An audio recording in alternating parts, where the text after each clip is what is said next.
মিলির ফোন বাজছে।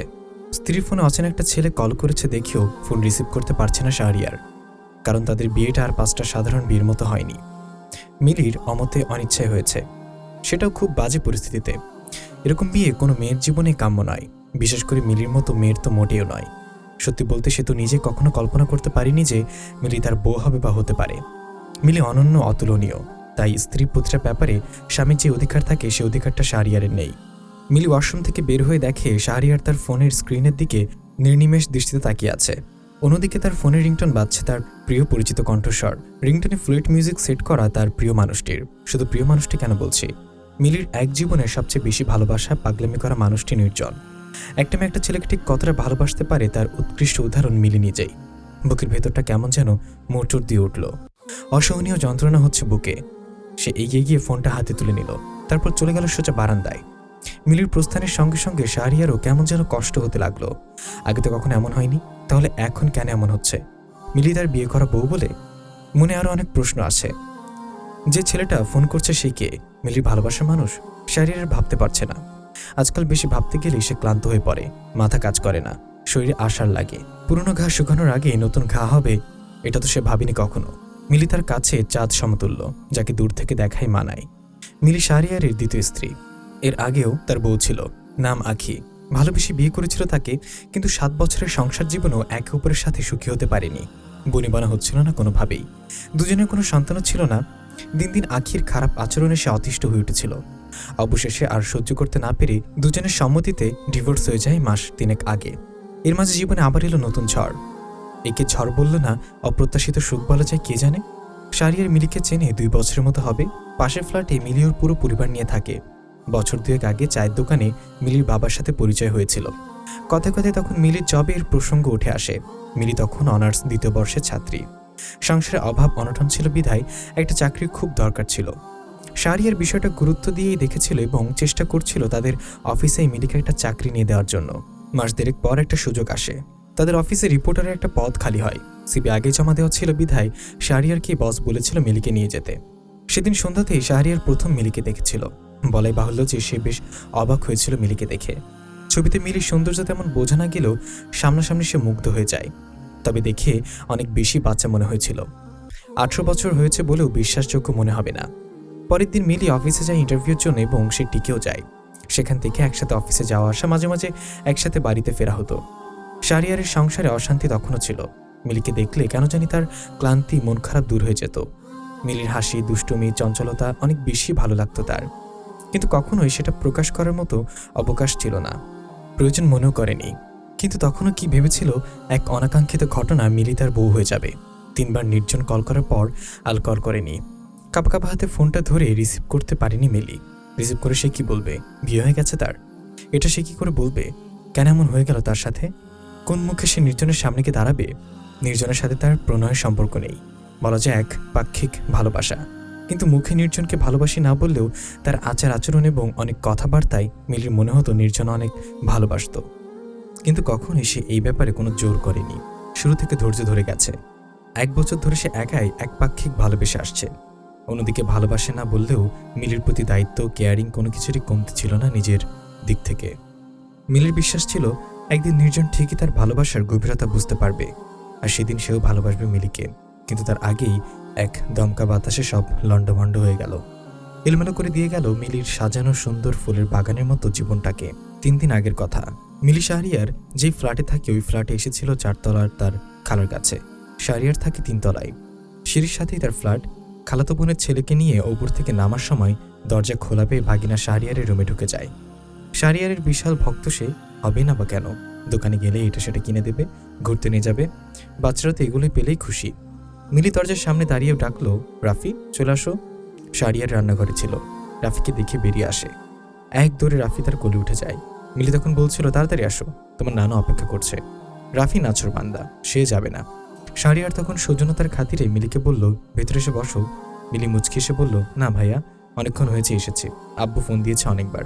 এই বাড়ি থেকে এই বাড়ি তাতেই এত চোখে হারায়? বিয়ে হয়ে গেলে কি হবে? মিলি হাসলো, কোনো জবাব দিল না। শাহরিয়ার রাফিকে কোল থেকে নামিয়ে ওয়ার্ড্রোব খুলে চিপস বের করছিল। অফিস থেকে ফিরে বাসায় সারাক্ষণ একা একাই থাকে, তাই এটা সেটা ঘরে এনে রাখে। টিভি দেখে আর খায়। রাফি এসে তখন জোর করেই হাত ধরে টেনে মিলিকে ভেতরে নিয়ে গেল। শাহরিয়ার রাফিকে একটা চিপস দিল আর মিলিকে একটা দিল। তারপর শাহরিয়ার বলল, তারপর বলো তোমার খবর কি? অফিস চেঞ্জ করে ফেললে? দেখা সাক্ষাৎ তো আর করো না। রাফি চিপস নিয়ে বেরিয়ে গেছে দেখে মিলি তড়িঘড়ি করে বলল, আর দেখা সাক্ষাৎ? ভীষণ ব্যস্ত সময় কাটছে, কাজের চাপে ঠিকমতো খাওয়া দাওয়াটাও সময় মেলে না। মিলির কথা সম্পূর্ণ হলো না। এর পূর্বে বাইরে থেকে কেউ একজন দরজা আটকে দিল। ঘটনার আকস্মিকতায় দুজনেই চমকে যায়। বারবার দরজা ধাক্কাচ্ছে মিলি। বাইরে থেকে তখন একজনের চিৎকার চেঁচামেচি শোনা গেল। আস্তে আস্তে মানুষজনের সংখ্যা হইচই বেড়ে যায়। দরজা খুলেই এক মহিলা বলে উঠল, দিনে দুপুরে আকাম করে, একজন তো ডিভোর্সি ব্যাটা, আরেকজনের কথার কি কমো। শাহরিয়ার মিলি দুজনেই এই মহিলাকে চেনে। নাম ঋতুপর্ণা চ্যাটার্জি। তিনি ওই ফ্ল্যাটে 3 তলায় থাকেন। মিলি তাকে একটু অন্যভাবে চেনে। তার একমাত্র ছেলে মিলি বলতে অজ্ঞান। উনি কি এজন্য ইচ্ছে করে কাজটা করলেন? শাহরিয়ার আর মিলি এতটাই অবাক হয়েছে, কিছু বলার মতো অবস্থাও তাদের নেই। আস্তে আস্তে লোকজন আরও জড়ো হলো। বাড়ির বাইরে থেকেও মানুষ আসতে লাগলো। তিল থেকে ঘটনার আকার পেল তালে। খবর শুনে মিলির বাবা মা, বাড়ির ম্যানেজার সবাই চলে এলেন। নিজেদের মেয়েকে চেনে মিলির বাবা মা, কিন্তু এই অসম্মান দূর করবে কিভাবে? শাহরিয়ার বারবার করে সবাইকে বোঝানোর চেষ্টা করছে এসব মিথ্যে, কিন্তু তার কথা থোড়াই পরোয়া করছে কেউ। সবকিছু প্রমাণ যখন তাদের বিরুদ্ধে, সবশেষ সিদ্ধান্ত এলো দুজনকে বিয়ে পড়িয়ে দেওয়া হবে। এতক্ষণ মিলি চুপ থাকলে এবার তার মাথায় যেন বাজ পড়ল। সে চিৎকার করে বলেছে, অসম্ভব, উনি যা বলছে সব মিথ্যে কথা, আমি এই বিয়ে করব না। কিন্তু কেউ মিলির কথা বিশ্বাস করলো না। সত্যটা শোনার ব্যাপারে কেউ বিন্দুমাত্র আগ্রহ দেখালো না। এতদিন যারা মিলিকে স্নেহ করত, আদর করত, আজ তারাও মিলির চরিত্র নিয়ে বাজে বাজে কথা বলছে। সম্মুখেই শুনিয়ে দিচ্ছে তিক্ত সব কথা। মেয়ের সম্মান রক্ষার্থে মিলির বাবা মাও রাজি হয়ে গেল। মিলির চিৎকার, আহাজারি, কান্না করেও কারোর কাছে একটু আশ্রয় পেল না। সেই শুক্রবারে মিলির সম্পূর্ণ ইচ্ছের বিরুদ্ধে শাহরিয়ারের সাথে বিয়ে হয়ে গেল। সমাজ, পরিবার, সর্বোপরি তার নিজের উপর ঘৃণা জন্মে গেল। এটা কি তার সঙ্গে হওয়ার ছিল? বিয়ের পর 3 দিন ধরে সে অফিসে যায় না, কোনো ফ্রেন্ডের সাথেও যোগাযোগ রাখেনি, সোশ্যাল মিডিয়াতেও ইনঅ্যাক্টিভ। ঘটনা বাতাসের আগে ছড়ায়। মিলির অনাকাঙ্ক্ষিত বিয়ের কথা অফিসে বন্ধু মহলে পৌঁছে গেল। অজস্র কল, মেসেজের ভিড়ে সে হাঁপিয়ে উঠেছে। তাই প্রথম 2 দিন ফোন বন্ধ রাখলেও আজ সকালে ফোন অন করেছিল। মা খালা প্রতিদিনই আসে, নানান রকমভাবে মিলিকে বোঝায়, যা হওয়ার তা হয়েই গেছে। এখন মিলি যেন সবটা মেনে নেয়। একরাশ অভিমান ঘিরে ধরে মিলিকে। সে তার পরিবারের কাছেও সঙ্গেই কোনো কথা বলে না। সামনে চুপচাপ বসে থাকে, কারোর সামনে কাঁদেও না সে। কাঁদে প্রতি রাতে একা, নীরবে বারান্দায় বসে। এক রুমে থেকে শাহরিয়ারের সাথেও তার ব্যাককলাপ হয় না। শাহরিয়ার বার দুয়েক অবশ্য কথা বলার চেষ্টা করেছিল, কিন্তু মিলি বলেনি। সে জানে না সামনে তার জন্য কি অপেক্ষা করছে। তবে অনেক চিন্তা ভাবনা করে সে একটা ডিসিশন নিয়েছে যে এই সংসার সে করবে না। আলমারির তাকে শার্ট খুঁজতে গিয়ে মিলির দেওয়া পাঞ্জাবিটা চোখে পড়ল নির্জনের। হঠাৎ করে বুকটাতে হাহাকার শুরু হয়ে গেল। শূন্যতা গ্রাস করতে লাগলো তাকে প্রবলভাবে। অথচ ভেতরে বাহিরে উভয় দিকেই সে বেশ শক্ত মনের একজন মানুষ। প্রথম ভালোবাসা মানুষটাকে হারানোর পর থেকেই ভালোবাসা, খারাপ লাগা, অনুভূতি নামক শব্দগুলো যেন হারিয়ে গিয়েছিল। এরপরও আরও কত মানুষ ভালোবাসার দাবি নিয়ে এলো, কিন্তু কোনো কিছুতেই কাজ হয়নি। কেউ তারই কঠোর মনে আর ভালোবাসা তৈরি করতে পারেনি জয় করতে তার মন। কিন্তু সেদিক থেকে মিলি সম্পূর্ণ ব্যতিক্রম। ছটফটে চঞ্চল স্বভাবের মেয়েটার ধৈর্য যে আকাশচুম্বী, সেটা নির্জন হারে হারে বুঝতে পেরেছিল। নয়তো তার মতো কাঠখোট্টা নিরামিষ স্বভাবের মানুষটার মনে কি জায়গা করতে পারত? সময়ের প্রক্রিয়ায় মিলির প্রতি আলাদা একটা টান, ভালো লাগা, দুর্বলতা নির্জনের তৈরি হলেও সেটা কখনোই সে প্রকাশ করেনি মিলির ভালো চেয়েই।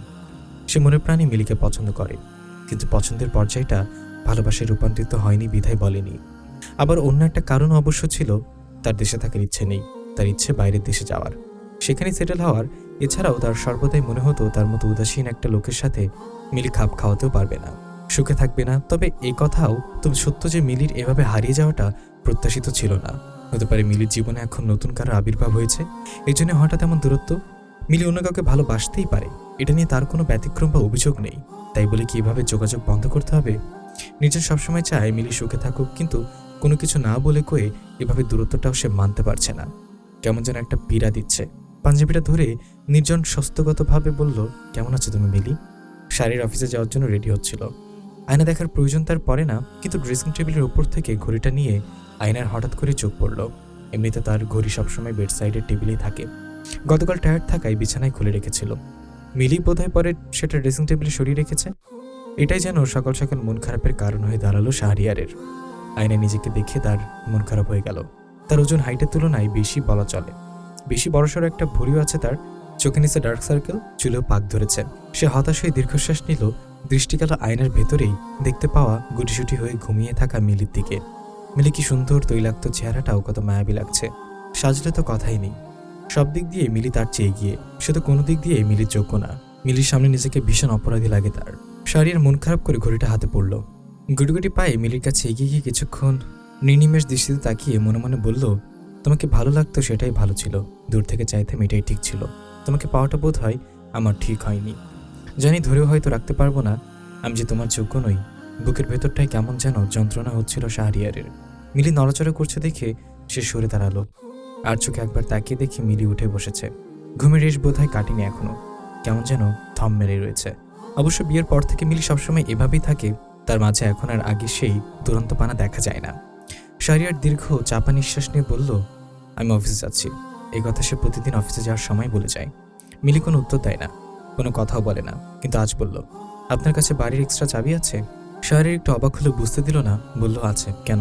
তাহলে একটা চাবি দিয়ে যান, আমি বের হব একটু, কখন আসবো জানি না। কোথায় যাবে জিজ্ঞাসা করতে গিয়েও প্রশ্নটা কণ্ঠনালীতেই আটকে রইল শাহরিয়ারের। জিজ্ঞাসাবাদ কিংবা কৈফত চাওয়ার মতো অধিকার তো আর তার নেই, তাই সে শুধু ছোট করে বলল, আচ্ছা। শাহরিয়ার চলে যাওয়ার পর মিলি দরজা বন্ধ করে দিল। কিছুক্ষণ চুপ করে দাঁড়িয়ে থেকে ভাবল কি করবে। গতকাল ফোন অন করলেও আবারও বন্ধ করে রাখতে হয়েছে। না, নির্জনের জন্য নয়, নির্জনার ফোন করেনি।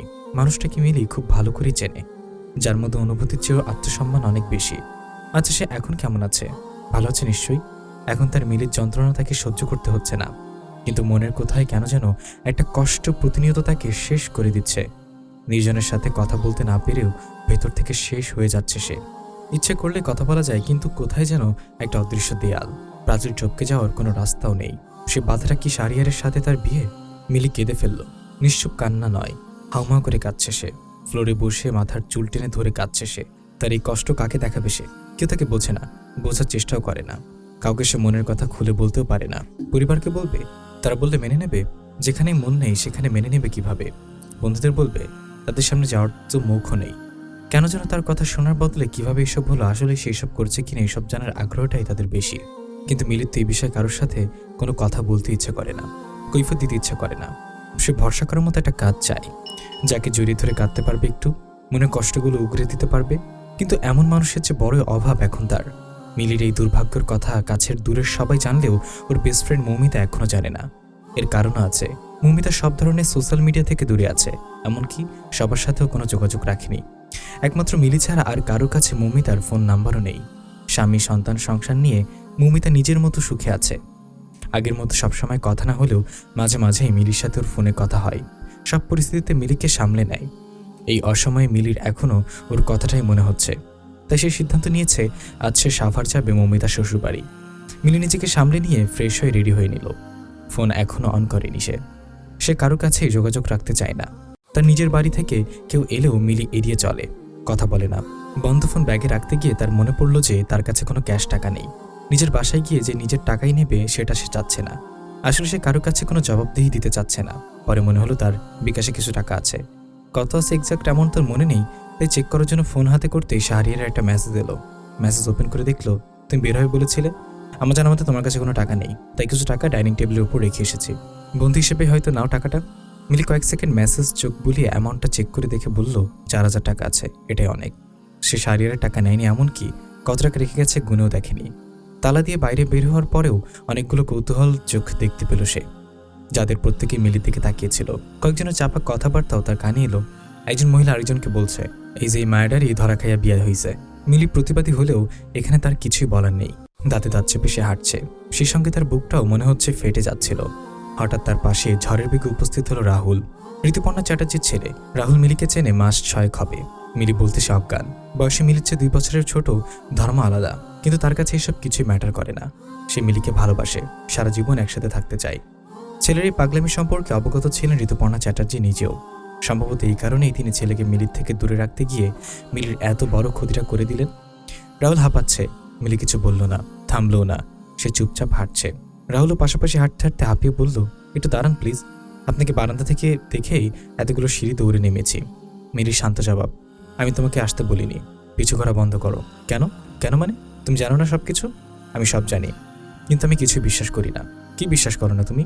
যা শুনেছি, আপনি কখনো এমন কাজ করতে পারেন না। আমি চিনি আপনাকে, আমার মাই যে কৈশব করেছে সে ইচ্ছে করেই, সেটাও আমি জানি। মিলি তীক্ষ্ণ দৃষ্টিতে তাকালো, কিন্তু কিছু বলল না। রাহুল নিজেই বলল, আপনি যদি ইচ্ছে করে এই বিয়েটা করেননি, আপনাকে ফাঁসানো হয়েছে। আপনি ডিভোর্স দিন তাকে, তারপর আমরা বিয়ে করে নেব। আর মায়েরও তখন শিক্ষা হবে। মিলি দাঁড়িয়ে পড়ল, কঠিন স্বরে বলল, রাহুল, তোমাকে আমি এর আগেও শতবার বুঝেছি, তখনও তুমি বোঝোনি। ভেবেছিলাম একটা সময় পর তুমি ঠিক হয়ে যাবে, কিন্তু এখন মনে হচ্ছে তোমার পাগলামিটা আসলে খুব সহজে ঠিক হওয়ার নয়। আমি আগেও বলেছি, এখনো বলছি, তোমার আর আমার সম্পর্ক কখনোই সম্ভব না। এই কারণগুলো তুমিও জানো। তার চেয়ে বড় কথা হচ্ছে, তখন তুমি জানতে যে আমি অন্য একজনকে ভালোবাসি। তোমাকে ভালো না বাসার একটা কারণও ছিল। এখন বর্তমানে আমার যেই সিচুয়েশন, আমি খুব বাজে সময় কাটাচ্ছি। দয়া করে এর মাঝে তুমি আমাকে এক্সট্রা আর কোনো পেইন দিও না। এভাবে পিছু ঘোরা বন্ধ করো। সম্মান যা যাওয়ার তা চলেই গেছে। তোমার দ্বারা যেন লোকে আর আরও মশলা না মেশাতে পারে, প্লিজ। আমাকে আমার মতো থাকতে দাও। আমি কি করব না করব, কি করা উচিত, সেটা শুধুমাত্র আমার ডিসিশন। তবে এইটুকু যে শুধু জেনে রাখো, আমি যাই করি না কেন, তোমার সাথে আমার সম্পর্ক কখনোই সম্ভব নয়, আর হবেও না। মিলি নিজের কথা শেষ করে রিকশা উঠে গেল। রাহুল আর পিছু করেনি, কেবলমাত্র ফাঁকা দৃষ্টিতে মিলির চলে যাওয়া দেখছে। সম্পর্ক যদি সম্ভবই না হয়, এতই যখন বাধা, তাহলে বিধি তার নিষিদ্ধ মানুষটার প্রতি ভালোবাসা কেন দিল?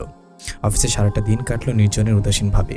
সে তার নিজের কাজ নিয়ে খুব সচেতন, কাজে ফাঁকি দেওয়া তার স্বভাব নেই। কিন্তু গতকাল মিলির ফোন খোলা পেল, রিংও হলো, অথচ মিলি রিসিভ করলো না, এমনকি কল ব্যাকও করলো না। কেমন হলো হঠাৎ? মিলি কি কোনো বিপদে আছে? এসব ভেবে ভেবেই তার সারাটা দিন কেটে গেল। নির্জনের মাথা যেন কাজই করছে না কোনোভাবে।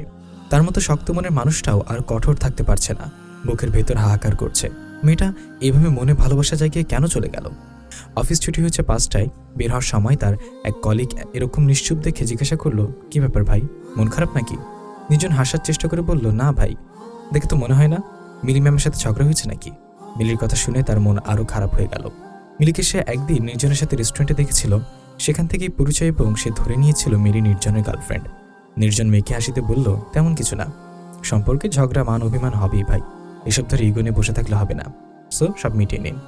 নির্জন আর কিছু বলল না, দুজন দুদিকে চলে গেল। যেখানে মানুষটাই নেই সেখানে সে কি মিটিয়ে নেবে? এবার পেলে হয়তো নির্জন আর কোনো কিছু ভুল করতো না, ভালোবাসার কথা বলেই ফেলতো, সারাটা জীবনের জন্য নিজের করে নিত। সে আনমনে হাঁটতে হাঁটতে বাস স্টপেজে চলে আসলো। বাসে ওঠার জন্য এগিয়ে গিয়ে বাসের গেটের সামনে দাঁড়াতেই দেখতে পেল অন্যান্য যাত্রীদের সাথে মিলিও বাস থেকে নামছে। বাস থেকে নামার সময় মিলিও নির্জনকে দেখে থমকে গেছে।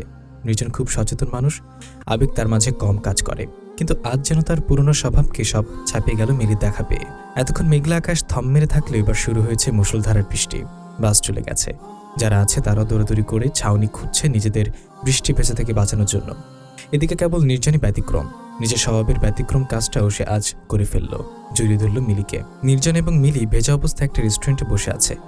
মিলি এতদিন কোথায় ছিল, কি হয়েছিল, ফোন বন্ধ কেন, এসব প্রশ্ন একটার পর একটা করতেই যাচ্ছে নির্জন, কিন্তু মিলি নিরুত্তর ও নিশ্চুপ।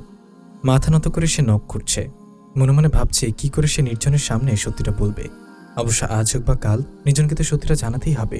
মিলি চুপ করে আছো কেন? নির্জনের প্রশ্নে মিলি মাথা উঁচু করে তাকালো। নির্জন ফের প্রশ্ন করলো, কোথা থেকে আসলে এখন? মিলি মুখ খুলল, বলল, সাভার। কেন? মমিতার বাসায় গিয়েছিলাম। তোমার বেস্ট ফ্রেন্ড যে? এতদিন কি ওইখানে ছিলে? না। তাহলে? মিলি আবার চুপ হয়ে গেল। নির্জন নড়ে চড়ে বসে বলল, আমাকে বলো না কি হয়েছে, বাসায় কোনো প্রবলেম? তুমি তো এমন ছিলে না। আগে তো অনেক ছোটখাটো বিষয়গুলো আমার সাথে আমার বিয়ে হয়ে গেছে। নির্জনের পুরো কথা শেষ হওয়ার পূর্বেই রুদ্ধশ্বাসে বলে ফেলল মিলি। নির্জন চোখ বড় বড় করে তাকিয়ে আছে, পরক্ষণে এসে বলল, তুমি মজা করছো না? দেখো মিলি, তোমার চঞ্চলতা আমার পছন্দ, কিন্তু সিচুয়েশন তো তোমাকে বুঝতে হবে। আমি মজা করছি না, কোনো মিথ্যা বলছি না, সত্যি আমার বিয়ে হয়ে গেছে। কবে? 13 তারিখ। নির্জন কি বলবে বুঝতে পারছে না। আজ যখন মিলিকে দেখলো তখনই ভেবে নিয়েছে আজ সে মনের কথা মিলিকে জানিয়ে দেবে, কিন্তু এত বড় সারপ্রাইজ যে মিলি তাকে দেবে তা কখনো সে আশা করেনি। সে কোনোরকমভাবে জিজ্ঞাসা করলো, পারিবারিকভাবে? মিলি দুদিকে মাথা নাড়ালো। রিলেশন করে বিয়ে করেছ? মিলি ধরে আশা কণ্ঠে বলল, ভালো তো আমি তোমাকেই বাসি, রিলেশন করে বিয়ে করবো কিভাবে? যাই হোক, এই কয়েকদিন অনেক কিছু ঘটে গেছে, সেসব জেনে এখন আর লাভ নেই। আজ থেকে তুমি শান্তিতে থাকতে পারবে। এসব কথার মানে কি? বিরক্ত করার জন্য তো আর আমি রইলাম না, আসছি, ভালো থেকো। মিলি উঠে দাঁড়ালো। নির্জনকে ছেড়ে চলে আসার সময় তার মনে হচ্ছিল কেউ তার হৃদয়টা এক ফোরাক করে দিচ্ছে। মানুষটাকে আর কখনো বলা হবে না, আমি তোমাকে অসম্ভব রকম ভালোবাসি। মিলি সবার আগে নিজের বাড়িতে গেল। মা, বাবা, খালামণি, ফুপু, নানু সবাই ছিল। মিলিকে এভাবে ভেজা দেখে মা জিজ্ঞাসা করলেন, এভাবে ভিজলি কিভাবে, কোথায় গিয়েছিলি? একটু থেমে আবার বললেন, যে আগে কাপড় পাল্টে আয়, কথা আছে আমার। ভেজা কাপড় চোপড় আগে পাল্টে আয়। না, চলে যাবো আমি, তোমাদের একটা কথা জানাতে এসেছি। সবাই উৎসুক হয়ে মিলির মুখের দিকে তাকিয়ে আছে। মা জিজ্ঞাসা করলেন, কি কথা? মিলি কয়েক সেকেন্ড সময় নিয়ে সবার মুখের দিকে তাকালো, তারপর দীর্ঘশ্বাস নিয়ে বলল, আমি ওনার সাথে সংসার করব না। যত তাড়াতাড়ি সম্ভব আলাদা হয়ে যাব। ফুপু প্রায় আতকে উঠে বললেন, আলাদা হবি মানে কি? তালাক দিবি? মিলি চাপা স্বরে বলল, এগুলো কথা কইস না বইন। বিয়া যখন হইয়া গেছে তখন মাইনা নে। জীবনের কয়টা মায়া মানুষের বিয়াই হয় কয়টা বইন? নানুর কথার প্রেক্ষিতে মিলি তখন বলল, তুমি ঠিকই বলছো নানু, জীবন তো একটাই। একটা জীবন কেন এভাবে মানিয়ে কাটাতে হবে? মনের বিরুদ্ধে গিয়ে কেন থাকতে হবে? খালা তখন বলল, সবসময় যুক্তিতর্ক কইরা সংসার করা যায় না।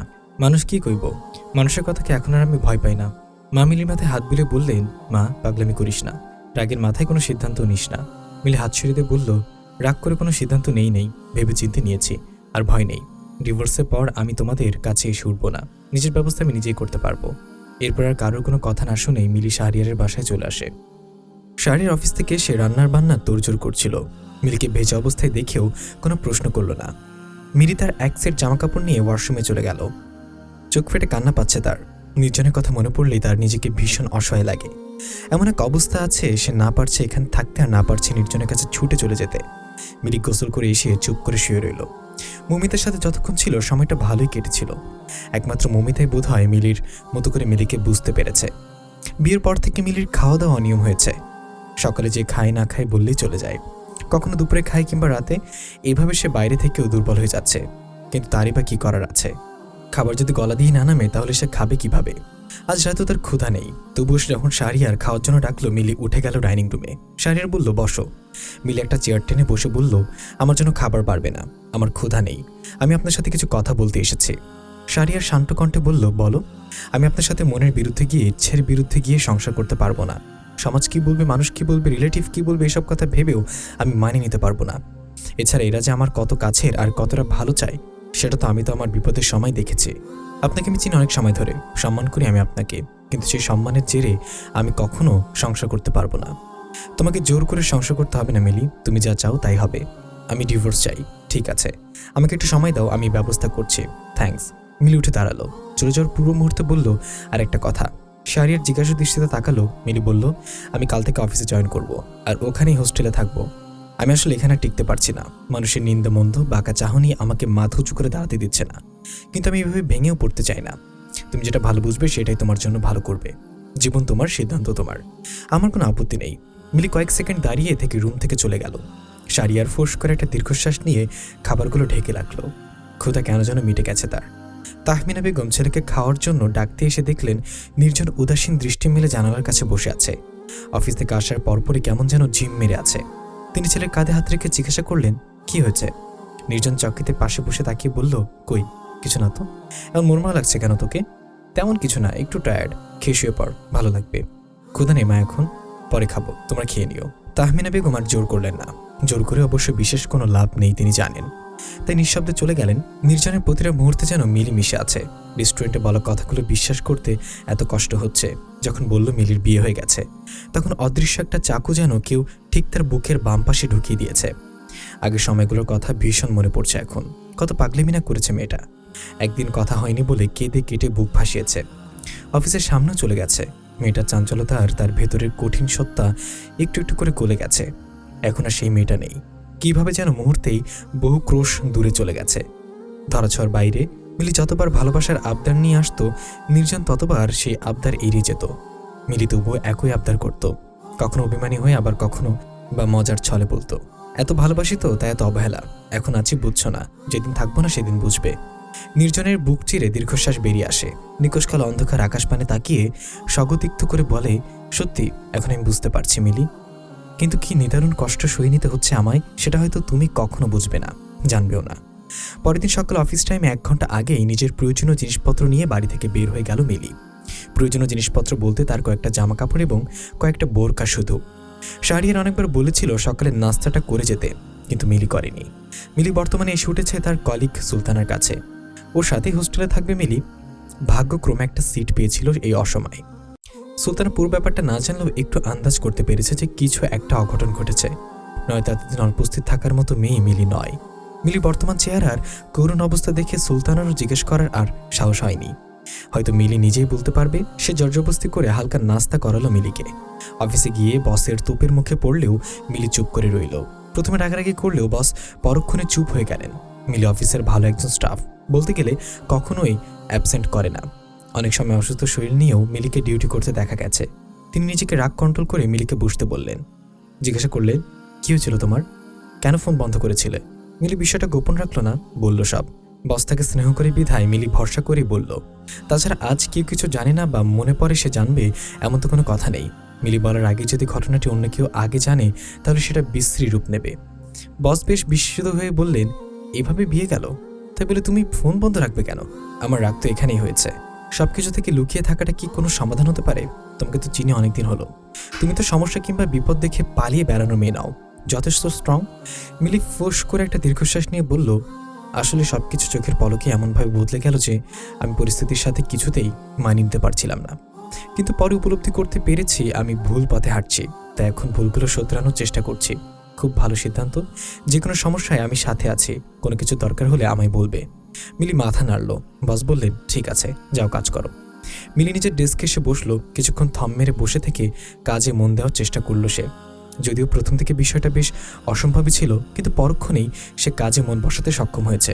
সারাদিন তার কিভাবে কেটেছে সে জানে না, তবে অন্যান্য দিনের তুলনায় ভালো কেটেছে। বিকেলে 5টার দিকে ছুটি হলে সে ফোন ওপেন করে। সাথে সাথে বাড়ি থেকে ফোন আসে, তার বাবা ফোন করেছেন। মিলি ফোন রিসিভ করতেই ওপাশ থেকে বাবা ব্যস্ত কণ্ঠে জিজ্ঞাসা করলেন, কোথায় আছিস তুই মিলি? মিলি উত্তর দেওয়ার পূর্বেই একজন পুলিশ অফিসার সামনে এসে দাঁড়ালেন। জিজ্ঞাসা করলেন, আপনার নামই কি মিলি? মিলি কান থেকে ফোন নামিয়ে বলল, জি। আপনার হাজব্যান্ডের নাম শাহরিয়ার? মিলি কয়েক সেকেন্ড চুপ থেকে দীর্ঘশ্বাস নিয়ে বলল, কিন্তু আপনি? আমার ইউনিফর্ম দেখে নিশ্চয়ই বুঝতে পেরেছেন আমি একজন পুলিশ। তা পারছি, কিন্তু আমাকে কি দরকার? আপনাকে একটু আমাদের সাথে থানায় যেতে হবে জিজ্ঞাসাবাদের জন্য। মিলি ভ্রুকুচকে বলল, কিসের জিজ্ঞাসাবাদ? রাহুল চ্যাটার্জি সুসাইড করেছেন, জানেন? সঙ্গে সঙ্গে মিলির হাত থেকে তার ফোনটা পড়ে গেল। সে নিজের উপর ভারসাম্য যেন হারিয়ে ফেলেছিল। সে সময় সুলতানা তাকে ধরে ফেলে।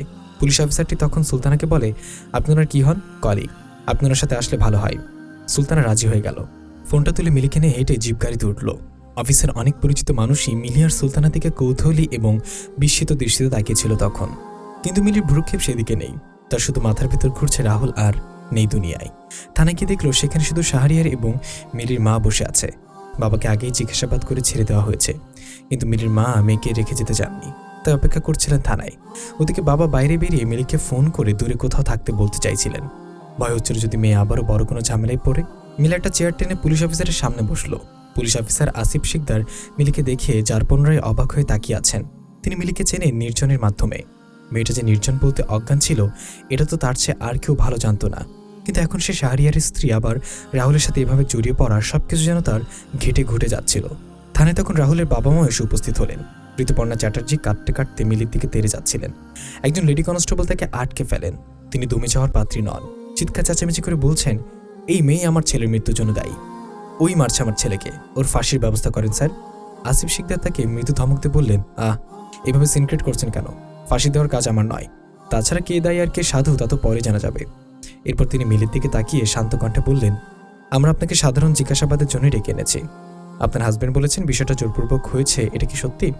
অন্যদিকে রাহুলের ফোনের কল লিস্ট চেক করে দেখা গেছে সে একটা নাম্বারই বারবার ফোন দিচ্ছেন, আর সে নাম্বারটা আপনার, যদিও আপনার ফোন নাম্বার বন্ধ ছিল। মিলি চুপ করে আছে। তিনি নিজেই বললেন, আমরা আপনার বাড়ির এবং প্রতিবেশীদের মধ্যে অনেকের জিজ্ঞাসাবাদ নিয়েছি।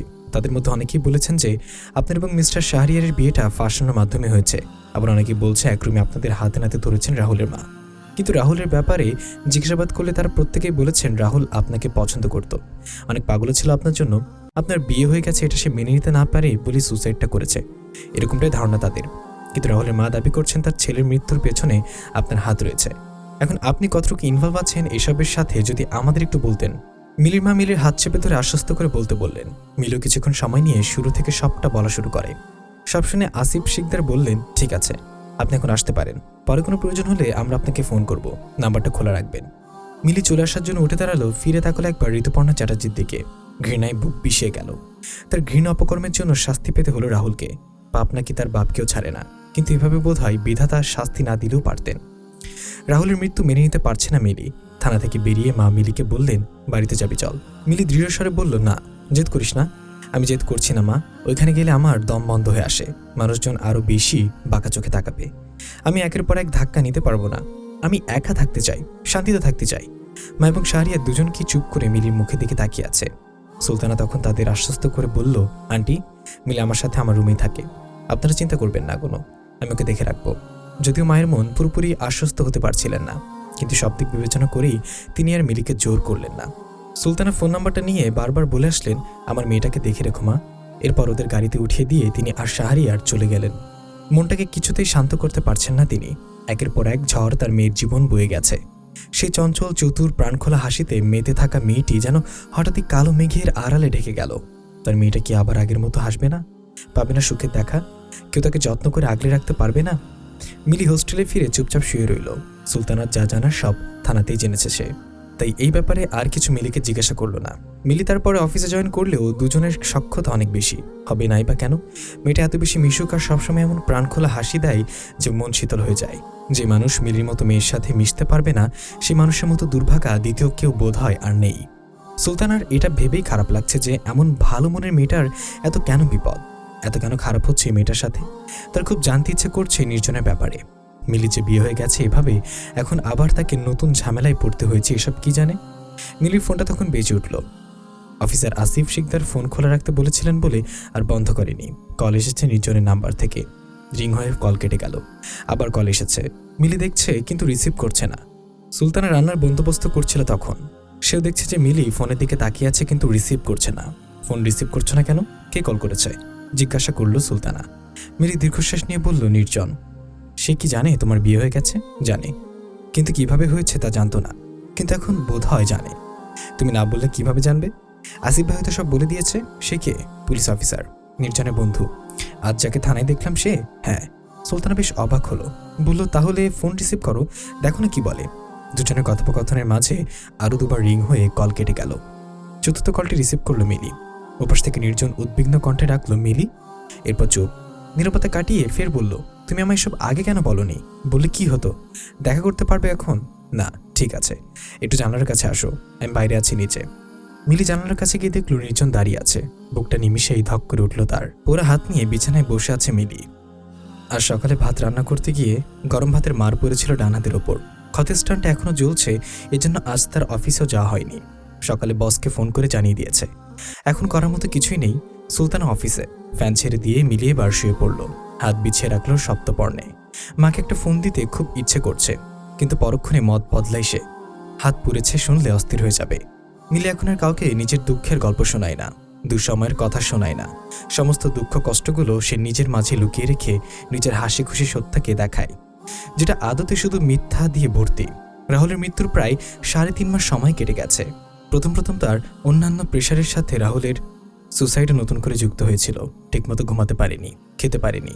যদিও সত্যি তার কোনো হাতই ছিল না এই মৃত্যুতে, তবুও তার মেনে নিতে ভীষণ কষ্ট হচ্ছে। একটা মানুষ তাকে ভালোবেসে এভাবে পৃথিবী থেকে বিদায় নিয়েছে, এটা তাকে তিলে তিলে কষ্ট দিচ্ছিল। কেমন যেন দম বন্ধ করা এক অনুভূতি। এতদিনে শাহরিয়ারের সাথে 2বার কথা হয়েছিল শুধু ফোনে, তাও দরকারি বিষয়। মিলি বাবা মায়ের সাথেও সেভাবে কথা বলে না।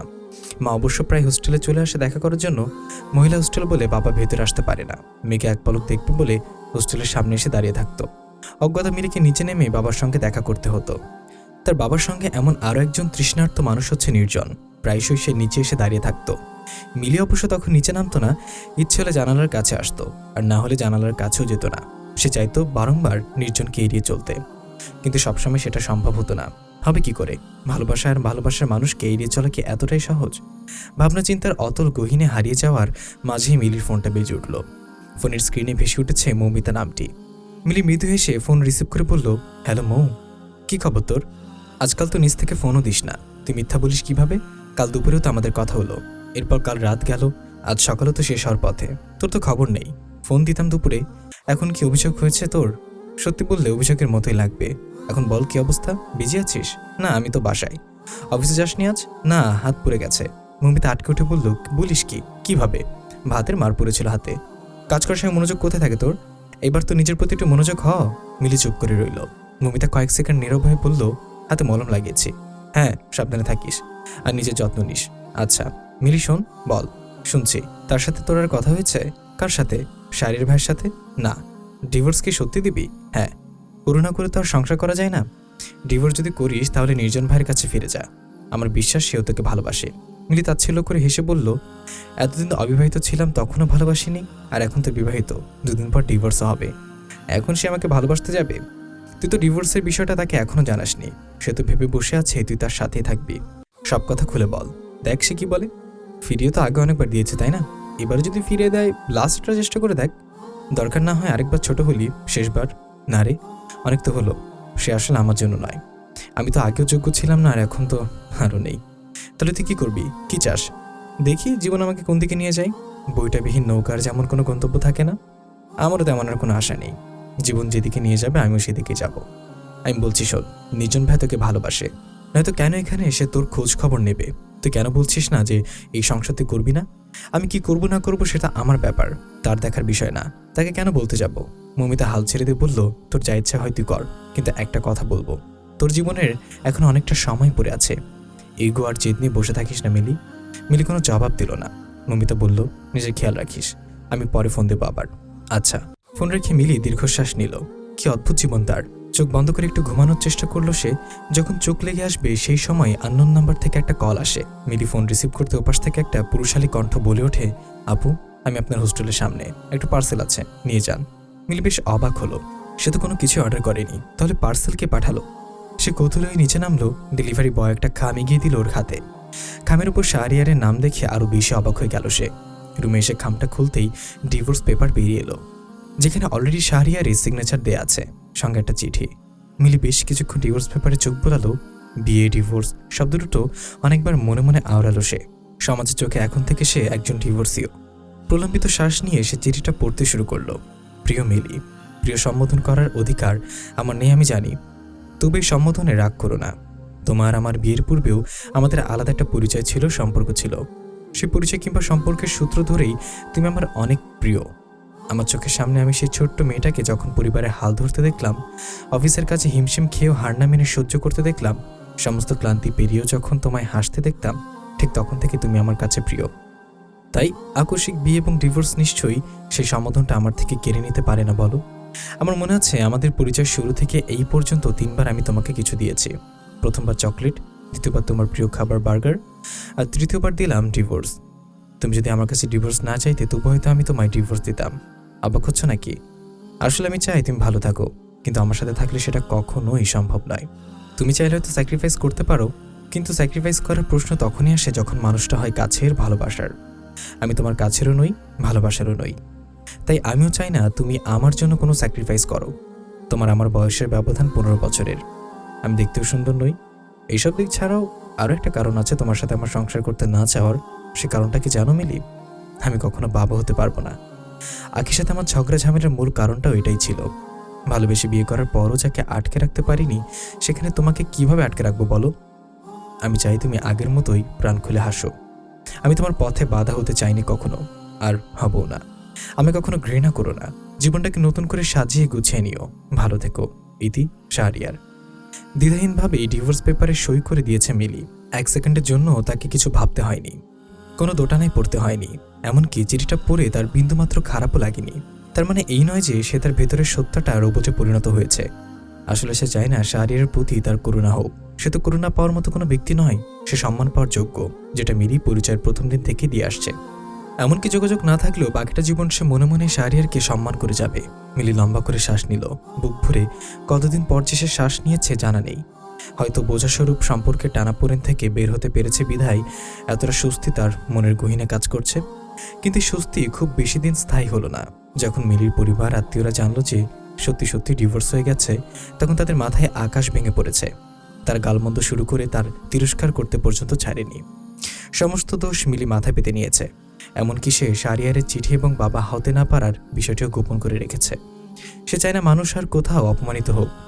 আত্মীয়রা কটুবাক্য শোনালেও বাবা মা অবশ্য তা করেনি। তবে তারা মেয়ের এমন আচরণ ও সিদ্ধান্তে হতাশ হয়েছে। ভেবেছিল মিলি হয়তো ঝোঁকের বসে ডিভোর্সের কথা বলেছিল, কিন্তু তাদের অগোচরে যে মেয়ে সত্যি ডিভোর্স করে ফেলবে এটা কল্পনাতীত ছিল। তার মেয়েকে মুখ খুলে কিছু না বললেও মেয়ের প্রতি সন্তুষ্ট হয়েছেন। মিলি যে এসব বোঝে না ঠিক তা নয়, সে সব বোঝে। আর বুঝে বলেই বাসায় সত্যিটা জানানোর পরও সে হোস্টেল থেকে ফিরে যায়নি। বাবা মা অবশ্য কয়েকবার ফোন করে আসার জন্য কথা বলেছিল, কিন্তু মিলি তাতেও রাজি হয়নি। সে নিজের দায়িত্ব নিজেই নিতে পারবে। নির্জন এবং মিলি মুখোমুখি বসে আছে একটা রেস্টুরেন্টে। নির্জন যে কোনোভাবেই হোক মিলির ডিভোর্সের কথা জেনে গেছে। এমনকি সে নিজের মনের কথাও অস্বীকার করছে না। কিন্তু মিলি অবুঝ। সে এখন তার এসব শুনতে চায় না, বুঝতে চায় না। ওইটার সে খাবার দিয়ে গেলে নির্জন বলল, তুমি তো পোড়া হাত দিয়ে খেতে পারবে না, আমি তোমাকে খাইয়ে দিই। থ্যাংক ইউ, কিন্তু লাগবে না, আমি চামচ দিয়ে খেতে পারবো। দুর্বোধ্য হাসল নির্জন। মিলি ভ্রু কুঞ্চন করে বলল, হাসছো কেন? নির্জন চেয়ারের সাথে হেলান দিয়ে বসে বলল, হাসছি পুরনো কথা মনে করে। কোন কথা? আগে যখন তুমি আমার জন্য পাগল ছিলে, আমাকে ভালোবাসতে, তখন কি করতে মনে আছে? মিলি সব মনে আছে, খুব ভালো করেই মনে আছে। তবু সে উত্তর না দিয়ে জিজ্ঞাসা দৃষ্টিতে তাকিয়ে রয়েছে। নির্জন বলল, আগে যখন আমরা দেখা করতাম তখন সবসময় তুমি আমার হাতে খাওয়ার জন্য বায়না করতে। আমি খাইয়ে দিতাম না বলে গাল ফুলিয়ে বসে থাকতে। তখন তোমার হাত সম্পূর্ণ ভালো ছিল, তবুও আমার হাতে খাওয়ার জন্য বায়না করতে। আর এখন তোমার হাত পুড়ে গেছে, আমি নিজে ইচ্ছে করে খাইয়ে দিতে চাচ্ছি, অথচ তুমি এখন মুখ ফিরিয়ে নিচ্ছ কেন মিলি? কেন তো পরিবর্তন? মিলি দীর্ঘশ্বাস নিয়ে দৃষ্টি ফেরালো অন্যদিকে। মৃদুস্বরে বলল, মানুষ এবং সবসময় তো একরকম থাকে না, সিচুয়েশন অনেক কিছু বদলে দেয়। তোমাকে কি বদলে দিল? বিয়ে? মিলি পুনরায় দীর্ঘশ্বাস নিয়ে বলল, আমি জানি না তুমি কি আমাকে এসব কথা বলার জন্য এখানে রেখেছ। যদি বলি হ্যাঁ, তাহলে বলবো নিজের সময় নষ্ট করছো। এত কেন অবহেলা মিলি? অবহেলা কেন হবে? তুমি তো সবই জানো। হ্যাঁ জানি, সব জেনে আমি এখন তোমাকে ভালোবাসি, বিয়ে করতে চাই। করুণা করছো? করুণা তোমাকে করা যায় না। তোমাকে বিয়ে হয়েছে এ কথা জানার আগেই আমি তোমাকে ভালোবাসি। মানুষের জীবনে ঝড় বিপদ আসে, ঝড়ে মানুষের ঘর বাড়ি ভেঙে যায়, ফসল নষ্ট হয়ে যায় কৃষকদের। বিপদ মানুষকে জীবনকে তছনছ করে দেয়, অশান্তিতে ডুবিয়েও রাখে। তাই বলে কি তারা সেখানে পড়ে থাকে, নতুন করে আবার শুরু করে না? জীবন তো সবসময় যুক্তির ওপর নির্ভর করে চলে না। আচ্ছা বেশ, সব বাদ, তুমি শুধু আমার একটা প্রশ্নের উত্তর দাও। তুমি আমাকে এখন আর ভালোবাসো না? মিলি চুপ করে আছে। নির্জন ফের তাকাতা দিয়ে বলল, কথা বলো, বেশি কিছু বলতে হবে না, জাস্ট ইয়েস অর নো। মিলি এক বুক হাহাকার এবং দীর্ঘশ্বাস গোপন করে বলল, আমাদের মধ্যে কোনো ভালোবাসা নেই। ঝড় আমার জীবনে স্থায়ী না হলেও তার চিহ্ন রেখে গেছে। তাছাড়া এসব নিয়ে কথা বলতে ভালো লাগছে না আমার। নির্জন হাল ছেড়ে দিল। অনেক আশা নিয়ে এসেছিল আজ মিলিকে বোঝাতে। অবুজকে বোঝানো যায়, কিন্তু যে বুঝেও বুঝতে চায় না তাকে কিভাবে বোঝানো সম্ভব? শারিয়ার আগের চাকরিটা ছেড়ে দিয়ে নতুন চাকরি নিয়েছে, আগের বাড়িটাও ছেড়ে দিয়েছে সে। মিলিকে ডিভোর্স লেটার পাঠানোর এক সপ্তাহ আগেই সে বাসা পরিবর্তন করেছে, সবার থেকে অনেকটা দূরে চলে এসেছে। যোগাযোগ বন্ধ রেখেছে। গ্রামের বাড়িতে তার বাবা মা আছে। মিলির সাথে বিয়ের বিষয়টা তারাও জানতেন। তারা চেয়েছিলেন দুই পরিবার মিলে আবার ওদের বিয়ে দিতে, কিন্তু তারা চাইলেও তো আর সম্ভব নয়। যে দুজন মানুষকে কেন্দ্র করে তাদের চাওয়া বহিঃপ্রকাশ, সেই দুজন মানুষ তো চায় না একসাথে থাকতে। শারিয়া নিজে চায় না তার অন্ধকার জীবনের সাথে জড়িয়ে থেকে মিলির রৌদ্রোজ্জ্বল ঝলমরে জীবনটা নষ্ট হোক। তাছাড়া সে নির্জনের ব্যাপারে জেনেছে, মেয়েটা যে নির্জনকে কতটা ভালোবাসে তাও সে জেনেছে। তাই সে মনে প্রাণে চায় মিলির সারাটা জীবন রঙিন ও স্মৃতি মধুর হোক নির্জনের সাথে। ভালোবাসার অনুভূতি, ছেড়ে যাওয়া অনুভূতি, সমস্ত কিছুর সঙ্গেই শাহরিয়ার পরিচিত। সে মনে প্রাণে প্রার্থনা করে ভালোবাসার সূত্রপাত সবার জীবনে ঘটলেও ছেড়ে যাওয়ার অনুভূতি কাউকে অনুভব করতে যেন না হয়। সত্যি বলতে মিলির সাথে ডিভোর্স হওয়াতে তার একটুও খারাপ লাগছে না, বরং নিজেকে মুক্ত ও স্বাধীন মনে হচ্ছে। এর কারণটাও পরিষ্কার। এতদিন মিলির কাছে তার নিজেকে ভীষণ ছোট এবং দোষী মনে হতো, এখন আর সেই মনে হওয়ার ভাবটা নেই। সে মিলিকে ডানা ঝাপটানোর সুযোগ দিয়ে মুক্ত করে দিয়েছে। মেয়েটা জীবন সুখ দিয়ে কানায় কানায় ভর্তি হয়ে যাক। সবচেয়ে বেশি খুশি হবে যে বিয়েটা যদি নির্জনের সাথে হয়। ভালোবাসা পূর্ণতা পাওয়ার আনন্দ অনেক বেশি স্বচ্ছ এবং গভীর। প্রিয় মিলি যেন সেই স্বচ্ছ আনন্দ অনুভব করতে পারে, কায়মনোবাক্য করে সে কামনা করে। হাঁটতে হাঁটতে সে নানান কথা ভাবছিল। নির্জন এবং মিলিকে নিয়ে ভাবতে গিয়ে মনের অজান্তেই আখির কথা মনে হয়ে গেল তার। প্রথম পরিচয়, প্রেম, বিয়ে, সংসার সমস্ত কিছুই সুন্দর অনুভূতির বাহক ছিল। শুধুমাত্র একটা সন্তানের অভাব সব সুখকে বিনাশ করেছে। অশান্তি হয়েছিল নিত্যদিনের সঙ্গী। শারিয়ার লম্বা শ্বাস নিয়ে বাজারের ব্যাগ নিয়ে ফুটপাথ দিয়ে হাঁটছে। অফিস থেকে ফেরার পথে সে বাজারটা করে নেয়, রান্নাবান্না নিজেই করে। কাজের জন্য এখনও কোনো খালা পাওয়া যায়নি। পাশের ফ্ল্যাটের এক ভাই বলেছিল তাদের কাজের খালাকে বলে দেখবে, কিন্তু সে এখনো কিছু জানায়নি। ভুলে টুলে গেছে নাকি কে জানে। শারিয়ার ভাবলো আজ সে নিজে গিয়ে বরং একবার জিজ্ঞাসা করে আসবে। রোজ রোজ অফিস থেকে ফিরে এখন আর রান্না করতে ইচ্ছা করে না। আগে সে প্রায় বাড়ি ফিরে আখিকে কাজে সাহায্য করত, তার একটু খারাপ কিংবা ক্লান্ত লাগতো না। কিন্তু এখন যেন ভাতটাও বেড়ে খেতে ভীষণ ক্লান্ত ভর করে শরীরে। আসলে শরীরের ক্লান্তির চেয়ে মনের ক্লান্তিটা সবচেয়ে বেশি ভোগায়। মন ভালো থাকলে, মনের সুখ থাকলে তবেই না সকল কাজে উদ্দীপনা পাওয়া যায়। শারিয়ার, দাঁড়াও। পেছন থেকে চিকন সুরে নিজের নামের ডাকটা শুনে শারিয়ার দাঁড়িয়ে পড়ল। কণ্ঠটা তার ভীষণ চেনা। পৃথিবীরে তার ধারণা একদমই ভুল প্রমাণিত হলো না। আখি বড় বড় কদম ফেলে এগিয়ে এলো। এই কয়েক মাসে মেয়েটা একদম শুকিয়ে গেছে। রুগ্ন শরীর, মলিন চেহারাই বলে দিচ্ছে আখি আর ভালো নেই। শারিয়ার কিছু বলল না, নিশ্চুপ হয়ে শুধু তাকিয়ে আছে। আখি মলিন হেসে বলল, অফিস থেকে ফিরলে? শারিয়ার ছোট করে বলল, তোমার সময় হবে? তাহলে একটু কথা বলতাম। বলো। কোথাও বসে বলি? শারিয়ার হাতে বাজারের ব্যাগ দেখে বলল, এগুলো নিয়ে কোনো রেস্টুরেন্টে যাবো কিভাবে? রেস্টুরেন্টে কেন? চলো চায়ের দোকানে বসি। শারিয়ারের বিয়ের আগের কথা মনে পড়ে গেল। দুজনের প্রণয়ের সময় তারা চায়ের দোকানে ফুটপাতে হেঁটে হেঁটেই গল্প করত। সে দীর্ঘশ্বাস গোপন করে বলল, চলো। দুজনে একটা পাশের চায়ের দোকানে গেল। এই দোকানটা মোটামুটি ফাঁকাই বলা চলে। ওরা ছাড়াও আরও দুজন ক্রেতা আছে শুধু। ওর একটু দূরের বেঞ্চিতে বসলো। শারিয়ার চায়ের অর্ডার দিয়ে জিজ্ঞাসা করলো, তুমি এদিকে কোথায় গিয়েছিলে? তোমার কাছে এসেছি। শারিয়ার অবাক হয়ে শুধালো, আমার কাছে? হ্যাঁ, তুমি আগে চাকরিটা ছেড়ে নতুন চাকরি নিয়েছো শুনলাম, বাসাও পাল্টে ফেলেছো। আগের অফিসের জহিরুল ভাইয়ের থেকে ঠিকানা নিয়ে এসেছি। সরাসরি তোমার অফিসে গিয়েছিলাম, কিন্তু আমার আসতে একটু দেরি হয়ে গেছে, নয়তো গেটেই দেখা হয়ে যেত। আর কিছু শুনোনি? শুনেছি বিয়ে করেছো তুমি। বিয়ে তো তুমিও করেছো। আখির মুখটা করুণ দেখালো। সে আন্তমুখে বলল, কিন্তু ডিভোর্স হয়ে গেছে। শাড়ি এসব আগে থেকে জানে, সব কথাই তার কানে আসে, কিন্তু কিছু বলল না। আখি বলল, মিলিকে বিয়ে করেছিলে তুমি? সিচুয়েশন বাধ্য করেছিল। তাহলে ডিভোর্স কেন দিলে? কারণ মিলি বেটার ডিজার্ভ করে। তাছাড়া তুমি বাচ্চার জন্য ভালোবেসে আমাকে ছেড়ে চলে গেছো। আটকায়নি তোমায়, তোমার সুখের পথও বাধা হয়নি। সেখানে মিলি তো আর আমাকে ভালোবাসতো না, তাহলে ওর সুখের পথে কাটা হয়ে কিভাবে বলো? এতদিন পরে সে তুমি কেন সব জানতে চাচ্ছ? শারিয়ার চায়ের কাপে চুমুক দিয়ে উত্তরের জন্য অপেক্ষা করছে। আখি চায়ের কাপ হাতে ধরে বসে আছে, কাঁপছে মনে হয় মেয়েটা। নিজেকে সামলে নিয়ে আখি বলল, আমি আসলে তোমার কাছে ক্ষমা চাইতে এসেছি। কেন? তোমার প্রতি তো আমার কোনো রাগ, ক্ষোভ, অভিযোগ কোনোটাই নেই। আমি জানি, কিন্তু তবুও আমি অনুতপ্ত। শুধু অনুতপ্ত? আখি চোখ মেলে তাকালো। শারির বলল, তোমার চোখ দেখে মনে হচ্ছে তুমি আরও কিছু বলতে চাও। আখি সাহস সঞ্চার করে বলল, সব ভুলে কি আমরা এক হতে পারি না শারিয়ার? শারিয়ার ভাবলেশীন দৃষ্টিতে তাকিয়ে রইল কিছুক্ষণ। কাপের অবশিষ্ট চাটুকু শেষ করে বিল মিটিয়ে উঠে দাঁড়ালো।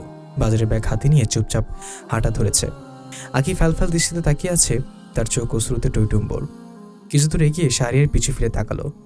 আখিকে উদ্দেশ্য করে বলল, এক হওয়ার কথা বলে এখন একা বসে আছো যে? সংসার কি চায়ের দোকানেই করবে? আখি মস্তিষ্ক ফাঁকা ফাঁকা লাগছে, সে কিছু বুঝে উঠতে পারছে না। সে সম্মোহনের মতো এগিয়ে গেল শারিয়ারের কাছে। শারিয়ার মৃদু হেসে বলল, সংসার করার আগে আবার বিয়ে তো করতে হবে, তাই না? তুমি সত্যি বলছো? কিন্তু বাচ্চা? আমি তো কোনোদিন বাবা হতে পারবো না। আমরা বাচ্চা দত্তক নিব? শারিয়ার আফসোসের সুরে বলল, প্রথমে যদি এই সিদ্ধান্তটা নিতে, তাহলে আজ আমাদের এমন দিন দেখতে হতো না।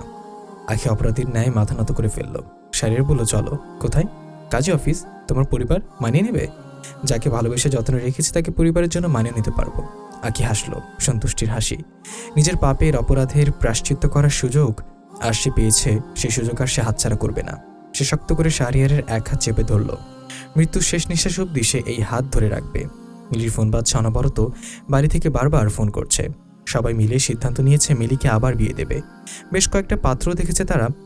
এবার তো মিলিকে ডেকে নিয়ে কিছু না বলে কই পাত্রপক্ষের সামনে বসিয়ে দিয়েছিল। ছেলেপক্ষ মিলিকে পছন্দ করেছিল, কিন্তু মিলি সাফ কথা সে বিয়ে করবে না। তার এই সিদ্ধান্তের থোড়াই পড়া করেছে কেউ। তারা অনেকগুলো ছেলে দেখেছে, ছেলের ছবিও পাঠিয়েছে। মিলি সেই ছবিগুলোর দিকে তাকিয়েও দেখেনি আজ নাকি আরেক পাত্রপক্ষ আসবে। ছেলে ডাক্তার, ভালো অবস্থা সম্পন্ন। ছেলে মিলির ছবি দেখে পছন্দ করে ফেলেছে, তাই আজ পরিবার নিয়ে আসবে দেখতে। এটা নিয়ে গতকাল রাত থেকে বাড়িতে ঝামেলা হচ্ছে মিলির। অনেক রাত অবধি ফোনে কথা কাটাকাটি হয়েছে। রাতে ঘুম হয়নি, যার ফলে আজ সকালে সে অফিসেও যেতে পারেনি। সুলতানা বেশ কয়েকবার ডাকলেও মিলি ওঠেনি। অজ্ঞতা সুলতানা একাই চলে গিয়েছিল। বাড়ি থেকে বারবার ফোন আসছে বিধায় বিরক্ত হয়ে এবার ফোনটাই বন্ধ রেখেছে মিলি। আবার ঘুমাবে বলে যখন বালিশে মাথা রাখলো, তখনই দরজায় টোকা পড়ল। দরজা খুলে দেখতে পায় সুলতানাকে। কি ব্যাপার, অফিস ছুটি নাকি? জিজ্ঞাসা করলো মিলি।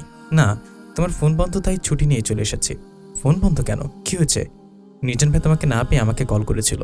মিলির বুকটা ভয় ধক করে উঠল। সেদিনের পর নির্জন আর ফোন করেনি, দেখাও হয়নি। কিছু হলো নাকি আবার ওর? সে আতঙ্কিত হয়ে জিজ্ঞাসা করলো, কোনো সমস্যা? ভাইতে বিদেশ চলে যাচ্ছে মানে? হ্যাঁ, সে যে বিদেশ চলে যাবে তুমি জানতে? যেতে চাই তো জানতাম, কিন্তু যাওয়ার সব ব্যবস্থা যে হয়ে গেছে তা তো জানতাম না। তোমার উপর অভিমান করেই চলে যাচ্ছে। এখন কি তুমি মুখ ফিরে থাকবে? প্রতি রাতে যে তার ছবি দেখে কাঁদো, তাকে আজও স্বীকার করবে না? কাজের ফাঁকে সময় অসময় শুধু তার আইডি ভিজিট করো, পুরনো ছবিগুলো দেখো, কমেন্ট চেক করো, এগুলো কোনোটাই কি অস্বীকার করতে পারবে তুমি? মিলি ফুপিয়ে কেঁদে উঠলো এবার। বাইরের শক্ত খোলসে নিজেকে ঢাকতে গিয়ে সে নির্জনের থেকে দূরে সরে এসেছিল। তবে অস্বীকার করার তো কোনো জো নেই। সে আজও আগের মতোই নির্জনকে ভালোবাসে, হয়তো এখন আরো বেশি। সুলতানের কাঁধে হাত রেখে বলল, আর ভেবো না, নির্জন ভাইয়ের কাছে যাও, সরাসরি কথা বলো। ভাইয়া চলে গেলে সেটা আর কখনোই সম্ভব হবে না। যাও মিলি, ভাইয়া এখন এয়ারপোর্টে আছে, তার ফ্লাইটে কিন্তু বেশি সময় নেই। মিলি যেভাবে ছিল সেভাবেই যাওয়ার জন্য চোখের পানি মুছে বেরিয়ে পড়ল। নির্জনের নাম্বার ডায়াল করে দেখলো রিং হচ্ছে, কিন্তু ফোন রিসিভ করছে না নির্জন। মিলি অস্থিরতা বেড়ে যাচ্ছে। বিরতিহীনভাবে তবু সে ফোন দিচ্ছে। অবশেষে নির্জন যখন ফোন রিসিভ করলো, মিলি তখন অস্থির চিত্তে বলল, কোথায় তুমি? নির্জন গম্ভীর হয়ে বলল, এয়ারপোর্ট।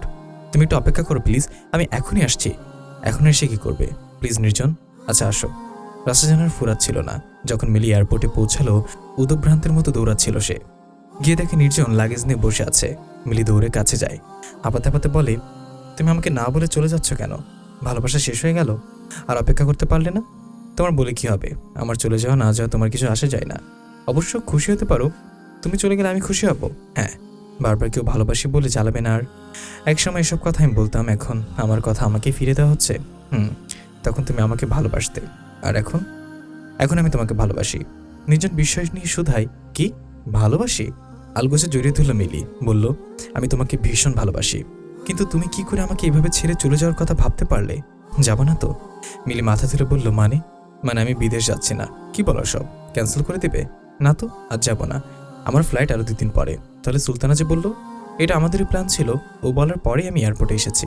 এই যে লাগেজ, এটা তো ফাঁকা। লাগেজ উঁচু করে দেখালো নির্জন। মিলি রেগে মারতে শুরু করে। নির্জন ওকে থামিয়ে বলে, এভাবে তোমায় রেখে কি করে যাই বলো? বিয়ে করে তারপরে যাব, এবং পরে তোমাকেও আমার কাছে নিয়ে যাব। আমি যাব না। যাবে না মানে? তোমাকে এত যত্ন করে মনে রেখেছি কি তোমাকে একলা রেখে যাওয়ার জন্য? প্রয়োজনে জোর করে হলেও নিয়ে যাব। দেখা যাবে কিভাবে নাও। নাটক তো অনেক করলে, চলো এবার বাড়ি ফিরি। হ্যাঁ চলো। দুজন একটা সিএনজি নিয়ে নিল। মিলি তখন বলল, আমাকে এত কষ্ট দিয়ে এখানে নিয়ে এলে, এর জন্য শাস্তি পাবে না? শাস্তিও দেবে? বেশ, বলো কি শাস্তি? একটা গান শোনাও। এখানে? চুপি চুপি গাইবে, আমি শুনলেই হবে। বউয়ের শাস্তি তো মাথা পেতে নিতে হবেই। মিলি নির্জনের এক হাত জড়িয়ে ধরে মুচকি হাসলো। নির্জন গলা ছেড়ে মিলির কানের কাছে মুখ নিয়ে গান গাইতে শুরু করে। যত্নে রেখেছি তোমায় এই মনেরই মনি কোঠায়, কখনো ভুলো না আমায়। ভালোবাসি তোমায়, ভালোবেসে যাব। জনম জনমের সাথী হব, জনমের সাথী হব, জনমের